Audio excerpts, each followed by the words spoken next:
Hi friends, welcome back to my channel. ಹೇಗಿದ್ದೀರಾ ಎಲ್ಲರೂ ಚೆನ್ನಾಗಿದ್ದೀರಾ ಅಂತ ಅಂದ್ಕೊಳ್ತೀನಿ. ಸೊ ಬೆಳಗ್ಗೆಯಿಂದ ವ್ಲಾಗ್ನ ಶುರು ಮಾಡ್ತಾ ಇದ್ದೀನಿ. ಹಿಂದಿನ ದಿನವೇ ಮನೆ ಕೆಲಸ ಎಲ್ಲ ಮಾಡಿ ಮುಗಿಸ್ಕೊಂಡು ಈಗ ಬೆಳಗ್ಗೆ ದೇವ್ರ ಪೂಜೆ ಮಾಡಿಬಿಡೋಣ ಅಂತ ಅಂದ್ಬಿಟ್ಟು ಬೆಳಗ್ಗೆ ಎದ್ದು ಬೇಗನೆ ದೇವ್ರ ಪೂಜೆ ಮಾಡಿದೆ. ಹೇಗಿದ್ದರೂ ಮನೆ ಕೆಲಸ ಎಲ್ಲ ಮಾಡಿ ಮುಗಿಸಿರ್ತೀನಿ. ಇನ್ನು ಸ್ನಾನ ಮಾಡ್ಕೊಂಡು ಬಂದು ದೇವ್ರ ಪೂಜೆ ಮಾಡಿದ್ರೆ ಅದೊಂದು ಕೆಲಸನೂ ಮುಗಿಯುತ್ತೆ. ಆಮೇಲೆ ಅಡುಗೆ ಕೆಲಸ ಎಲ್ಲ ಮಾಡ್ಕೊಬೋದು ಅಂತ ಅಂದ್ಬಿಟ್ಟು ಮಾಡ್ತಾಯಿದ್ದೀನಿ. ಸೊ ಇನ್ಮೇಲೆ ಈ ಥರ ಆದರೆ ಫಾಲೋ ಮಾಡೋಣ ಅಂತ. ಅಂದರೆ ಆದಷ್ಟು ಮನೆಯಲ್ಲಿ ನಾವು ಸೀರೆ ಎಲ್ಲ ಏನೂ ಹಾಕ್ಕೊಳ್ಳಲ್ಲ ಅಲ್ವಾ. ಆದರೆ ನನ್ನ ಹತ್ರ ಅಂತೂ ಸುಮಾರು ಸೀರೆಗಳಿದ್ದಾವೆ, ಅದನ್ನಂತೂ ನಾನು ಯೂಸೇ ಮಾಡಿಲ್ಲ. ಈ ಒಂದು ಸ್ಯಾರಿ ತುಂಬ ಇಷ್ಟಪಟ್ಟು ತೊಗೊಂಡಿದ್ದೆ. ಬ್ಲೌಸ್ ಅಂತೂ ಹಾಳು ಮಾಡಿಬಿಟ್ಟಿದ್ರು. ಸರಿ ಅದಕ್ಕೆ ಅಂತ ಅಂದ್ಬಿಟ್ಟು ಮೀಶೋನಲ್ಲಿ ಈ ಒಂದು ಬ್ಲ್ಯಾಕ್ ಬ್ಲೌಸ್ನ ತರಿಸ್ಕೊಂಡಿದ್ದೆ. ಅದನ್ನು ಪೇರ್ ಮಾಡಿದ್ದೀನಿ. ತುಂಬಾ ಚೆನ್ನಾಗಿತ್ತು ಆ್ಯಂಡ್ ಕಂಫರ್ಟಬಲ್ ಆಗಿ ಕೂಡ ಇತ್ತು. ಇನ್ನು ಮೇಲ್ಗಡೆ ಕೃಷ್ಣನ ಹತ್ರ ಎಲ್ಲ ಹೂವು ಇಟ್ಕೊಂಡು ಅದಾದಮೇಲೆ ಕೆಳಗಡೆ ಬಂದು ದೇವ್ರ ಮನೆಯಲ್ಲಿ ದೇವರಿಗೆ ಎಲ್ಲ ಹೂವು ಮುಡಿಸಿ ಅಲಂಕಾರ ಮಾಡ್ಕೊಳ್ತಾ ಇದ್ದೀನಿ. ಇನ್ನು ಜೀವನ್ ಕೂಡ ಅಪ್ಪುಗೆ ಸ್ನಾನ ಮಾಡಿಸ್ಬಿಟ್ಟು ಕರ್ಕೊಂಬರೋ ಅಷ್ಟೊತ್ತಿಗೆ ಇವತ್ತು ಹೇಗಿದ್ರು ತಿಂಡಿಗೆ ದೋಸೆ ಮಾಡ್ತಾಯಿದ್ದೀನಿ. ಸೊ ಆಲೂ ಗ್ರೇವಿ ಏನಾದರೂ ಮಾಡಿಬಿಟ್ರೆ ಅವ್ರಿಗೆ ಬಾಕ್ಸಿಗೆ ಕೂಡ ತೊಗೊಂಡೋಗೋದಕ್ಕಾಗತ್ತೆ ಅಂತ ಅಂದ್ಬಿಟ್ಟು ಈ ರೀತಿಯಾಗಿ ಪ್ಲ್ಯಾನ್ ಮಾಡಿದೆ. ಇನ್ನು ಆಲೂಗಡ್ಡೆ ಪಲ್ಯ, ಚಟ್ನಿ ಅದಕ್ಕೆಲ್ಲ ಹೋದರೆ ಸುಮಾರು ಟೈಮ್ ಆಗೋಗ್ಬಿಡುತ್ತೆ. ಆಲೂ ಗ್ರೇವಿ ಅಂತೆಲ್ಲ ಅಂದರೆ ಒಂದು ಸ್ವಲ್ಪ ಬೇಗನೆ ಆಗುತ್ತೆ ಅಂತ ಅಷ್ಟೇನೆ. ಇನ್ನು ನೈಟೇ ಹೊಸಲೆಲ್ಲ ನೀಟಾಗಿ ಒರೆಸ್ಕೊಂಡಿದ್ದೆ. ಆದ್ರೂ ಇವಾಗ ಒಂದ್ಸಲ ನೀಟಾಗಿ ಒದ್ದೆ ಬಟ್ಟೆ ತೊಗೊಂಡು ಕ್ಲೀನ್ ಮಾಡಿಕೊಂಡು ಅದಾದಮೇಲೆ ಮನೆ ಬಾಗಿಲು ಮುಂದೆಲ್ಲ ಒರೆಸ್ಕೊಂಡು ರಂಗೋಲಿನ ಬಿಡ್ತಾಯಿದ್ದೀನಿ. ಸೊ ಒಬ್ಬರು ಕೇಳಿದರು, ನೀವು ಪ್ರತಿದಿನ ಕೂಡ ಬಾಗಿಲಿಗೆ ಅರಿಶಿನ ಕುಂಕುಮನ ಇಡ್ತೀರಾ ಅಂತ ಅಂದ್ಬಿಟ್ಟು. ನಾನು ಪ್ರತಿದಿನ ಪೂಜೆ ಮಾಡೋದಕ್ಕೂ ಮುಂಚೆ ಹೊಸಲೆಲ್ಲ ಒರೆಸ್ಕೊಂಡು ಅರಿಶಿನ ಕುಂಕುಮನ ಇಟ್ಕೊಳ್ತೀನಿ. ಆದರೆ ಪೂಜೆ ಮಾಡೋದಕ್ಕೂ ಮುಂಚೆ ಮಾಡ್ಕೊಳ್ತೀನಿ. ಇಲ್ಲ ಅಂತ ಅಂದರೆ ನಾನು ಇನ್ನೇನು ಸ್ನಾನಕ್ಕೆ ಹೋಗ್ತಾಯಿದ್ದೀನಿ ಅಂದಾಗ ಎಲ್ಲ ಮನೆ ಕ್ಲೀನ್ ಮಾಡ್ಕೊತೀನಲ್ಲ, ಆ ಸಮಯದಲ್ಲಿ ಹೊರಗಡೆನೂ ಕೂಡ ಎಲ್ಲ ಕ್ಲೀನ್ ಮಾಡಿಕೊಂಡು ಅದಾದಮೇಲೆ ಹೊಸಲಿಗೆ ಅರಿಶಿನ ಕುಂಕುಮ ಎಲ್ಲ ಇಟ್ಟು ಆಮೇಲೆ ರಂಗೋಲಿನ ಕೂಡ ಬಿಟ್ಬಿಡ್ತೀನಿ. ನಾನು ಹೊಸಲಿಗೆ ಇಡೋದಕ್ಕೆ ಅರಿಶಿನ ಕುಂಕುಮನ ಸಪ್ರೇಟಾಗಿ ಇಟ್ಕೊಂಡಿದ್ದೀನಿ. ದೇವ್ರ ಮನೆಯಲ್ಲಿರೋದು ಈ ಥರದ್ದೆಲ್ಲ ಏನೂ ಯೂಸ್ ಮಾಡಲ್ಲ. ಇನ್ನು ಅಪ್ಪನೂ ಕೂಡ ಫ್ರೆಶ್ ಅಪ್ ಆಗಿಬಿಟ್ಟು ಬಂದ. ಅವನು ಟಿ ವಿನಲ್ಲಿ ಕಾರ್ಟೂನ್ ಏನೋ ನೋಡ್ತಾ ಇದ್ದ. ಸರಿ ಇನ್ನೂ ಟೈಮ್ ಇತ್ತಲ್ಲ ನನಗೆ, ಬೇಗ ಪೂಜೆ ಮಾಡಿಬಿಡೋಣ, ಆಮೇಲೆ ಹೋಗಿ ಆಲೂ ಗ್ರೇವಿ ಎಷ್ಟೊತ್ತು ಬೇಗನೆ ಮಾಡಿಬಿಡ್ಬೋದು ಅಂತ. ಸೊ ನೈಟೇ ಎಲ್ಲನೂ ರೆಡಿ ಮಾಡಿ ಇಟ್ಕೊಂಡ್ಬಿಟ್ಟಿದ್ದೆ, ಕಟ್ ಮಾಡಿ. ಜಸ್ಟ್ ಇವಾಗ ಹೋಗಿ ಒಗ್ಗರಣೆ ಒಂದು ಹಾಕಬೇಕಷ್ಟೆ. ಇನ್ನು ಜೀವನಂತೂ ಲೇಟ್ ಆಗುತ್ತೇನೋ ಅಂತ ಹೇಳ್ತಾನೇ ಇದ್ದರು. ನಾನು ಪರವಾಗಿಲ್ಲ ಬೇಗನೆ ಮಾಡಿಬಿಡ್ತೀನಿ, ಇವತ್ತು ಒಂದು ದಿನ ಅಲ್ವಾ, ಪೂಜೆ ಮಾಡಿಬಿಟ್ಟು ನೀವು ಕೂಡ ಪೂಜೆ ಎಲ್ಲ ನೋಡ್ಕೊಂಡು ಹೋದರೆ ಚೆನ್ನಾಗಿ ಅನಿಸುತ್ತೆ ಅಂತ ಅಂದ್ಬಿಟ್ಟು ಈ ರೀತಿ ಹೇಳಿ ಬೆಳಗ್ಗೆ ಎದ್ದು ಇದೊಂದು ಸಣ್ಣ ಪ್ರಯತ್ನ. ಆ್ಯಂಡ್ ನಿಜವಾಗ್ಲೂ ನನ್ನ ಮೂಡಂತೂ ಅಲ್ಲ ತುಂಬಾ ಫ್ರೆಶ್ ಆಗಿ ಇತ್ತು ಆ್ಯಂಡ್ ತುಂಬ ಚೆನ್ನಾಗಿ ಅನ್ನಿಸ್ತಾ ಇತ್ತು. ನನಗಂತೂ ಪರ್ಸ್ನಲಿ ತುಂಬಾ ಖುಷಿ ಆಯಿತು ಅಷ್ಟೇ. ಇನ್ನು ಬಾಗಿಲಿಗೆ ಬಿಟ್ಟಿರೋ ರಂಗೋಲಿ ಕೂಡ ಅಷ್ಟೇ ತುಂಬಾ ಚೆನ್ನಾಗಿ ಕಾಣಿಸ್ತಾ ಇತ್ತು. ಇನ್ನು ಪೂಜೆ ಎಲ್ಲ ಮುಗಿಸೋ ಅಷ್ಟೊತ್ತಿಗೆ ಟೈಮ್ ಆಗಲೇ 6 ಗಂಟೆನೇ ಆಗೋಗ್ಬಿಟ್ಟಿತ್ತು. ಪ್ರತಿದಿನ ಸೀರೆ ಹಾಕ್ಕೊಂಡು ಈ ರೀತಿಯಾಗಿ ದೇವ್ರ ಪೂಜೆ ಮಾಡಬೇಕು ಅನ್ನೋದೊಂದು ಆಸೆ ಇದೆ. ಗೊತ್ತಿಲ್ಲ ಎಷ್ಟು ಮಟ್ಟಕ್ಕೆ ಮಾಡ್ತೀನಿ ಅಂತ, ಬಟ್ ಆದಷ್ಟು ಫಾಲೋ ಮಾಡೋಣ ಅಂತ ಅಂತೂ ಅಂದ್ಕೊಂಡಿದ್ದೀನಿ.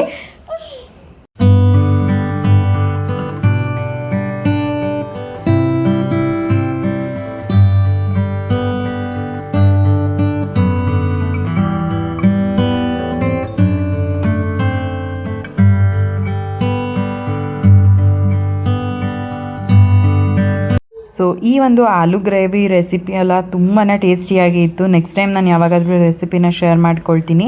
ಇನ್ನು ಕಾಬೂಲ್ ಕಡಲೆ ಕೂಡ ನೆನೆಸಿದ್ದೆ, ಅದರಲ್ಲಿ ಸಿಂಪಲಾಗಿ ಒಗ್ಗರಣೆ ಮಾಡ್ಕೊಂಬಿಡೋಣ ಅಂತ ಅಂದ್ಬಿಟ್ಟು ಅದನ್ನು ಕೂಡ ಬೇಯೋದಕ್ಕೆ ಅಂತ ಇಟ್ಟಿದ್ದೆ.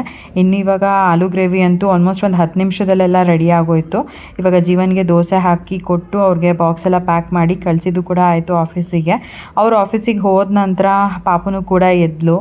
ಅವಳನ್ನ ನೋಡಿಕೊಂಡು ಅಪ್ಪುಗೆ ಕೂಡ ಒಂದು ಸ್ವಲ್ಪ ಓದಿರೋದನ್ನೆಲ್ಲ ರಿವೈಸ್ ಮಾಡಿಸ್ತಾ ಇದ್ದೆ. ಸೊ ಅವನಿಗೆ ಇನ್ನೊಂದೇನೆಂದರೆ ಈ ರೀತಿ ಆ್ಯಕ್ಟಿವಿಟೀಸ್ ಎಲ್ಲ ಕೊಟ್ಟಾಗ ತುಂಬ ಇಷ್ಟಪಟ್ಟು ಮಾಡ್ತಾನೆ. ಇನ್ನು ಪಾಪು ಬೇರೆ ಅಳ್ತಿದ್ಲು ಅಂತ ಅಂದ್ಬಿಟ್ಟು ನಾನು ಪಾಪು ಕಡೆ ಗಮನ ಕೊಟ್ಕೊಂಡು ಬೆಳಗ್ಗೆ ಏನೆಲ್ಲ ಕಟ್ ಮಾಡಿ ಇಟ್ಟಿದ್ದೆ, ನೆಲ್ಲಿಕಾಯಿ ಅಂದರೆ ಆಮ್ಲ. ಸೊ ಅದ್ರ ಜ್ಯೂಸ್ ಏನೂ ಮಾಡ್ಕೊಳಕ್ಕಾಗಲಿಲ್ಲ. ಸೊ ಫಸ್ಟ್ ಅಪ್ಪುಗೆ ತಿಂಡಿ ಎಲ್ಲ ತಿನ್ನಿಸ್ಬಿಡೋಣ, ಅದಾದಮೇಲೆ ನೋಡೋಣ ಅಂತ ಅಂದ್ಬಿಟ್ಟು ನಾನು ಈ ಕಡೆ ಬಂದಿದ್ದಾಯಿತು. ಇನ್ನು ಅದೇನಿದೆ ನೆಲ್ಲಿಕಾಯಿ ಅದನ್ನು ಹಾಗೆ ಇಟ್ಟಿದ್ದಾಯಿತು. ಇನ್ನು ಅಪ್ಪು ಕೂಡ ಇವಾಗ ಸ್ಕೂಲಿಗೆ ರೆಡಿಯಾಗಿ ಹೊರಡ್ತಾ ಇದ್ದಾನೆ. ನನ್ನ ತಮ್ಮನೇ ಬಂದು ಇವಾಗ ಅಪ್ಪನ ಸ್ಕೂಲಿಗೆ ಬಿಟ್ಟು ಅವನು ಹಾಗೆ ಡ್ರೈವಿಂಗ್ ಕ್ಲಾಸಿಗೆ ಹೋಗ್ತಾನೆ. ಸೊ ಈ ರೀತಿಯಾಗಿ ಇವಾಗ ನನ್ನ ತಮ್ಮಂಗೆ ರಜೆ ಇರೋದ್ರಿಂದ ಈ ರೀತಿ ಇನ್ನು ಎಷ್ಟು ದಿನ ಇದೆ ರಜೆ ಗೊತ್ತಿಲ್ಲ ನನಗೆ, ಬಟ್ ಆದಷ್ಟು ಅವನು ಕರ್ಕೊಂಡು ಹೋಗಿ ಕರ್ಕೊಂಬರ್ತಿದ್ದಾನೆ. ನನಗಂತೂ ತುಂಬಾ ಹೆಲ್ಪ್ ಆಗ್ತಿದೆ ಅಂತ ಹೇಳ್ಬೋದು. ಅದರಲ್ಲೂ ಈ ಟೈಮಲ್ಲಿ ಪಾಪುನ ಇಟ್ಕೊಂಡು ಒಂದು ಸ್ವಲ್ಪ ನಾನು ರೆಸ್ಟ್ ಮಾಡ್ದಂಗೆ ಅನಿಸುತ್ತೆ. ಸೊ ಚಿಂಟು ಬರ್ತಾನಲ್ಲ ಅನ್ನೋ ಒಂದು ಕಾರಣಕ್ಕೇ ನಾನು ನೈಟೇ ಎಲ್ಲ ಕೆಲಸ ಮಾಡಿ ಮುಗಿಸ್ಕೊಂಡು ಒಂದು ಸ್ವಲ್ಪ ಬೇಗನೆ ಎದ್ದು ಪೂಜೆನೂ ಕೂಡ ಮಾಡಿಬಿಡೋಣ ಹೇಗಿದ್ರು ಆಗುತ್ತೆ ಅಂತ. ಇನ್ನು ನೋಡಿ ನನ್ನ ಬಾಗಿಲಿಗೆ ರಂಗೋಲಿ ಬಿಟ್ಟಿರೋದನ್ನ ನನ್ನ ಮಗಳು ಇಲ್ಲಿ ಕೂತ್ಕೊಂಡು ಎಲ್ಲ ಒಂದು ಕಡೆಯಿಂದ ಒರೆಸ್ಬಿಟ್ಲು. ಇನ್ನು ಸರಿ ಇನ್ನೇನು ಮಾಡೋಕ್ಕಾಗಲ್ಲ ಬಿಡು ಅಂದ್ಬಿಟ್ಟು ನಾನು ಸುಮ್ಮನಾದೆ. ಇನ್ನು ಇವಾಗ ಪಾಪುನ ಒಂದು ಸ್ವಲ್ಪ ಹೊತ್ತು ಹೊರಗಡೆ ಕೂರಿಸ್ಕೊಂಡು ಕೂತ್ಕೊಂಡಿದ್ದೆ. ಗಿಡಗಳನ್ನೆಲ್ಲ ಹಾಳು ಮಾಡ್ತಾಯಿದ್ಲು. ಸರಿ ಇವಾಗ ಒಳಗಡೆ ಕರ್ಕೊಂಡು ಹೋಗೋಣ ಅಂತ ಆಮೇಲೆ ಕರ್ಕೊಂಡು ಹೋಗಿದ್ದಾಯಿತು. ಅಂದರೆ ಅವಳಿಗೆ ಖುಷಿ ಇವಾಗ ಹೊರಗಡೆ ಬಾಲ್ಕನಿ ಕೂರಿಸ್ಕೊಂಡ್ರು ಅಷ್ಟೇ ತುಂಬ ಇಷ್ಟಪಟ್ಕೊಂಡು ಕೂತಿರ್ತಾಳೆ. ಮೋಡ ನೋಡಿಕೊಂಡು ಆಮೇಲೆ ಗಿಡಗಳನ್ನೆಲ್ಲ ನೋಡಿಕೊಂಡು ಆರಾಮಾಗಿ ಕೂತ್ಕೊಂಡಿರ್ತಾಳೆ. ಸೊ ಅದೇನೋ ಒಂಥರ ಗೊತ್ತಿಲ್ಲ, ಮಕ್ಳಿಗೂ ಕೂಡ ಇಷ್ಟ ಆಗುತ್ತೆ ಅನಿಸುತ್ತೆ. ಎಲ್ಲ ಅಬ್ಸರ್ವ್ ಮಾಡ್ತಾ ಇರ್ತಾರಲ್ವ ಇವಾಗ. ಹಾಗಾಗಿ ಇನ್ನು ಮನೆಗೆ ಒಳಗಡೆ ಹೋಗಿ ಅಲ್ಲಿ ಬಾಗಿಲು ಹಾಕೊಂಡ್ಬಿಟ್ರೆ ಅವ್ಳಿಗೊಂಥರ ಏನೋ 4 ಗೋಡೆ ಮಧ್ಯೆನೇ ಇದ್ದೀನಿ ಅನ್ನೋ ಥರ ಅನಿಸ್ತಾ ಇರುತ್ತೇನೋ. ಸೊ ಹಾಗಾಗಿ ಇನ್ನು ಬೆಳಗ್ಗೆ ನಾನು ಕೂಡ ಏನೂ ತಿಂಡಿ ತಿಂದಿರಲಿಲ್ಲ. ಪಾಪುನ ಮಲಗಿಸ್ಬಿಡೋಣ, ಅದಾದಮೇಲೆ ಆರಾಮಾಗಿ ಕೂತ್ಕೊಂಡು ತಿಂದರೆ ಆಯಿತು ಅಂತ. ಇನ್ನು ಸ್ಯಾರಿನ ಮೇಂಟೈನ್ ಮಾಡಿಕೊಂಡು ಪಾಪುನ ನೋಡ್ಕೊಳಕ್ಕಂತೂ ನಂಗೆ ತುಂಬ ಕಷ್ಟ ಆಗ್ತಾಯಿತ್ತು ಅಂತ ನಾನು ಪೂಜೆ ಎಲ್ಲ ಆದಮೇಲೆ ಹೋಗಿ ಸ್ಯಾರಿ ಕೂಡ ಚೇಂಜ್ ಮಾಡಿಕೊಂಡು ಬಂದುಬಿಟ್ಟೆ. ಇನ್ನಿವಾಗ ಪಾಪು ಕೂಡ ಫೀಡಿಂಗ್ ಮಾಡಿಸಿ ಅವಳನ್ನ ಮಲಗಿಸ್ದೆ. ಆಲ್ಮೋಸ್ಟ್ 1 hour ತನಕ ಇವಾಗ ಆರಾಮಾಗಿ ಮಲ್ಕೊತಾಳೆ. ಅಲ್ಲಿವರೆಗೂ ನಾನೊಂದು ಸ್ವಲ್ಪ ಹೊತ್ತು ಟಿ ವಿ ನೋಡ್ತಾ ಇರ್ತೀನಿ, ಇಲ್ಲ ಆದರೆ ತಿಂಡಿ ಮಾಡ್ಕೊಂಬಿಡ್ತೀನಿ. ಸೊ ಈ ರೀತಿಯಾಗಿ ಇರುತ್ತೆ ನನ್ನ ಮಾರ್ನಿಂಗ್ ರೂಟೀನ್. ಒಂಥರ ಇವತ್ತು ಬೆಳಗ್ಗೆ ಬೇಗ ಎದ್ದು ಮನೆ ಕೆಲಸ ಎಲ್ಲ ಬೇಗ ಮುಗಿಸ್ಕೊಂಡಿದ್ನಲ್ಲ, ಪೂಜೆನೂ ಕೂಡ ಮಾಡಿದ್ನಲ್ಲ, ಏನೋ ಒಂಥರ ಇನ್ನೂ ಜಾಸ್ತಿ ಟೈಮ್ ಇದೆ, ಇನ್ನೂ ಜಾಸ್ತಿ ದಿನ ಇದೆ ಅನ್ನೋ ಥರ ಅನ್ನಿಸ್ತಾ ಇತ್ತು ನನಗೆ. ಎಷ್ಟು ಟೈಮ್ ನೋಡಿದ್ರೂ ಕೂಡ ಟೈಮೇ ಹೋಗ್ತಿಲ್ವಲ್ಲ ಅನ್ನೋ ಥರ ಅನ್ನಿಸ್ತಾ ಇತ್ತು. ಯಾವಾಗಲೂ ಕೂಡ ಅಲ್ವಾ ಪಟಪಟ ಅಂತ ಒಂದು 9 ಗಂಟೆ 10 ಗಂಟೆ ಅಂತೆಲ್ಲ ಹಾಗೇ ಹೋಗ್ಬಿಡೋದು. ಇನ್ನೇನೋ ಒಂದು ಸ್ವಲ್ಪ ಹೊತ್ತಿಗೆ ಅಪ್ಪು ಬರ್ತಾನೆ ಸ್ಕೂಲಿಂದ ಅಂತ ಅನ್ನಿಸ್ತಾ ಇತ್ತು. ಬಟ್ ಇವಾಗ ಈ ಥರ ಬೆಳಗ್ಗೆ ಎದ್ದು ಬೇಗ ಸ್ನಾನ ಮಾಡಿ ದೇವ್ರ ಪೂಜೆ ಎಲ್ಲ ಮಾಡಿಬಿಟ್ರೆ ದಿನ ಹೋಗ್ತಾನೇ ಇಲ್ಲ ಅಂತಲೇ ಅನಿಸ್ತಾ ಇರುತ್ತೆ ನನಗಂತೂ. ಇನ್ನೂ ಇಷ್ಟಿಷ್ಟೇ ಟೈಮ್ ಆಗ್ತಿದ್ಯಾ ಅನ್ನೋ ಥರ. ಸೊ ಒಂಥರ ನಿಜ ತುಂಬ ಖುಷಿ ಆಯಿತು ಆ್ಯಂಡ್ ಚೆನ್ನಾಗಿತ್ತು ಕೂಡ. ಇವತ್ತು ಬೆಳಗ್ಗೆಯಿಂದ ವ್ಲಾಗ್ನ ಶುರು ಮಾಡ್ತಾ ಇದ್ದೀನಿ. ಸೊ ಅಪ್ಪು ಸ್ಕೂಲಿಗೆ ಹೋದ, ಇನ್ನು ಸಿರಿ ಕೂಡ ಮಲ್ಕೊಂಡಿದ್ದಾಳೆ. ನಾನು ದೋಸೆ ಹಾಕೊಳ್ತಾ ಇದ್ದೀನಿ. ಬೆಳಗ್ಗೆನೇ ಮಾಡಿದ್ದು ಗ್ರೇವಿ, ಸೊ ಹಾಗಾಗಿ ಸ್ವಲ್ಪ ಬಿಸಿ ಇಟ್ಟಿದ್ದೀನಿ.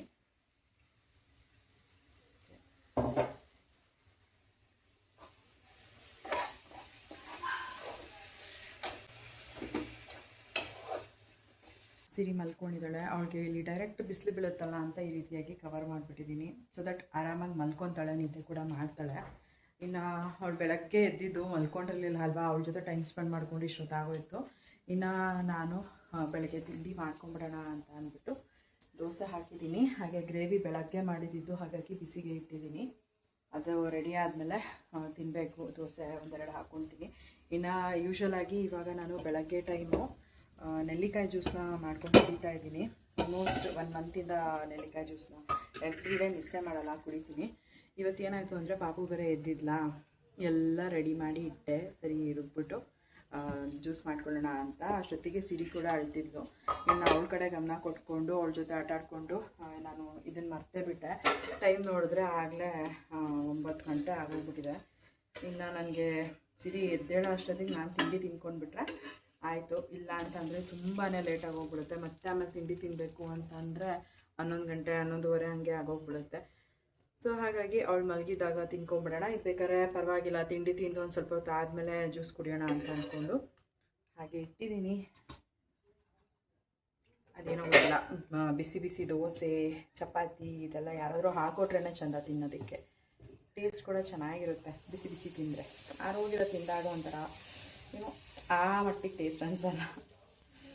ಇವಾಗ ಆಯಿತು, ಇನ್ನೊಂದು ದೋಸೆ ಹಾಕ್ಕೊಂಬಿಟ್ಟು ಆಮೇಲೆ ಹೋಗಿ ತಿಂಡಿ ತಿಂತೀನಿ. ತಿಂದ್ಬಿಟ್ಟು ಒಂದು ಸ್ವಲ್ಪ ಹೊತ್ತು ರೆಸ್ಟ್ ಮಾಡ್ತೀನಿ. ಇನ್ನು ಮನೆ ಕೆಲಸ ಎಲ್ಲ ಏನೂ ಇಲ್ಲ, ಎಲ್ಲ ಕಂಪ್ಲೀಟಾಗಿ ಕ್ಲೀನ್ ಮಾಡಾಕ್ಬಿಟ್ಟಿದ್ದೀನಿ ಮನೇನ. ಬೆಳಗ್ಗೆ ಬೇಗ ಇದ್ದರೆ ಇದೊಂದು ನನಗೆ ಒಳ್ಳೆಯದು ಅಂತ ಅನಿಸುತ್ತೆ. ಬೇಗ ಮನೆ ಕೆಲಸ ಮುಗಿದೋಗುತ್ತೆ. ಸೊ ದಟ್ ಸಿರಿ ಎದ್ಮೇಲೆ ಅವ್ರ ಜೊತೆ ಆಟ ಆಡಿಕೊಂಡು ಟೈಮ್ ಸ್ಪೆಂಡ್ ಮಾಡಿಕೊಂಡು ಇರ್ಬೋದು. ಮತ್ತು ಕೆಲಸ ಮಾಡು ಅದು ಇದು ಅಂತ ತಲೆನೋವಿರಲ್ಲ. ಇನ್ನು ಆಯಿತು ಈಗ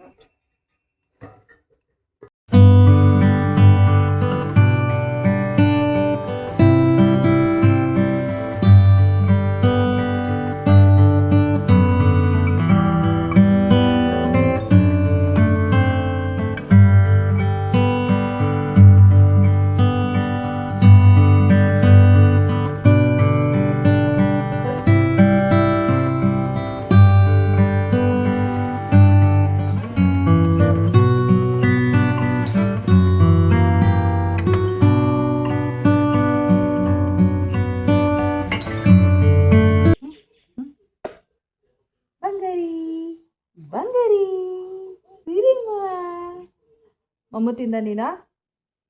ಮಮ್ಮು ತಿಂದಿಲ್ಲ ನೀನು? ತಿಂದಿಲ್ಲ ನೀನು? ಯಾಕೆ ಯಾಕೆ ತಿಂದಿಲ್ಲ ನೀನು ಸಿರಿ?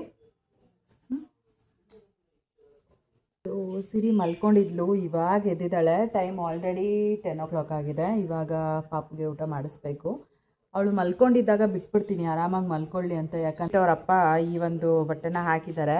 ಇದು ಸ್ವಲ್ಪ ಲೂಸ್ ಇದೆ ಅವಳಿಗೆ, ಅವ್ರಿಗೆ ಯಾವ್ದು ಸಿಗುತ್ತೋ ಅದನ್ನು ಹಾಕೊಂಡು ಕರ್ಕೊಂಬಂದ್ಬಿಡ್ತಾರೆ.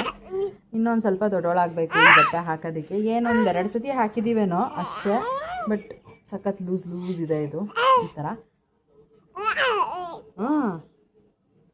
ಊಟ ತಿಂದ ನೀನು? ಹಾಂ ಸರಿ ತಿಂದ ಸಿರಿ? ಸೊ ಇವಾಗ ಸರಿ ಮಾಡಿಬಿಟ್ಟು ತಿನ್ನಿಸ್ಬೇಕು ಪಾಪುಗೆ. ನಾನು ಅವಳು ಮಲ್ಕೊಂಡಿದ್ದಾಗ ಅಲ್ವಾ ಬಿಟ್ಬಿಡ್ತೀನಿ ಆರಾಮಾಗಿ ಮಲ್ಕೊಳ್ಳಿ ಅಂತ. ಯಾಕೆ ಅಂತ ಅಂದರೆ, ನಾನು ಅವಳು ಮಲ್ಕೊಂಡಿದ್ದಾಗ ಎಬ್ಬರಿಸ್ಬಿಟ್ಟು ಇಲ್ಲ ಇದು ತಿಂಡಿ ಟೈಮು, ಏದೋ ನೀನು ತಿಂಡಿ ತಿನ್ನು ಅಂತ ಅಂದ್ಬಿಟ್ಟು ಮಾಡಿದ್ರೆ ಅವಳಿಗೆ ಸರಿ ನಿದ್ದೆ ಆಗೋಲ್ಲ. ಸೊ ಮಕ್ಕಳು ಯಾವಾಗ ಮಲ್ಕೋತಾರೆ ಆವಾಗ ಬಿಟ್ಬಿಡ್ಬೇಕು ಅಚ್ಚುಕಟ್ಟಾಗಿ ನಿದ್ದೆ ಮಾಡಿ ಅಂತ. ಇನ್ನು ಅವ್ರು ಎದ್ಮೇಲೆ ಸರಿ ಮಾಡಿಬಿಟ್ಟು ತಿನ್ಸಿದ್ರೆ ಅದೊಂಥರ. ಸೊ ಇವಾಗ ಅವಳು ಎದ್ದಿದ್ದಾಳಲ್ವ, ಸರಿ ಮಾಡಿಬಿಟ್ಟು ತಿನ್ನಿಸ್ತೀನಿ. ತಿಂದ್ಬಿಟ್ಟು ಒಂದು ಸ್ವಲ್ಪ ಹೊತ್ತು ಆಟ ಆಡ್ತಾ ಇರ್ತಾಳೆ. ಆಮೇಲೆ ಸ್ನಾನ ಮಾಡಿಸ್ತೀನಿ, ಆಮೇಲೆ ರೆಡಿ ಮಾಡೋದು ಸಿರಿಗೆ. ಹಾಗೆ ಇವತ್ತು Q&A ವಿಡಿಯೋ ಕೂಡ ಮಾಡೋಣ ಅಂತ ಅಂದ್ಕೊಂಡಿದ್ದೀನಿ. ಸುಮಾರು ದಿನಗಳಿಂದ ಒಂದಷ್ಟು ಪ್ರಶ್ನೆಗಳೆಲ್ಲ ಬರ್ತಾಯಿತ್ತು. ಆ್ಯಂಡ್ ನಾನು ಮಾಡೋಣ ಅಂತ ಡಿಲೇ ಮಾಡಿಕೊಂಡೇ ಬಂದೆ. ಆ್ಯಂಡ್ ಫೈನಲಿ ಎಲ್ಲ ಕ್ವಶನ್ನು ಕೂಡ ನಾನು ನೋಟ್ ಮಾಡಿ ಇಟ್ಕೊಂಡಿದ್ದೀನಿ, ಇವತ್ತು ವಿಡಿಯೋ ಮಾಡೋಣ ಅಂತ ಅಂದ್ಬಿಟ್ಟು. ಸೊ ನೀವೆಲ್ಲ ಯಾವ್ಯಾವ್ದು ಕೇಳ್ತಿದ್ರಿ ಅವಾಗವಾಗ.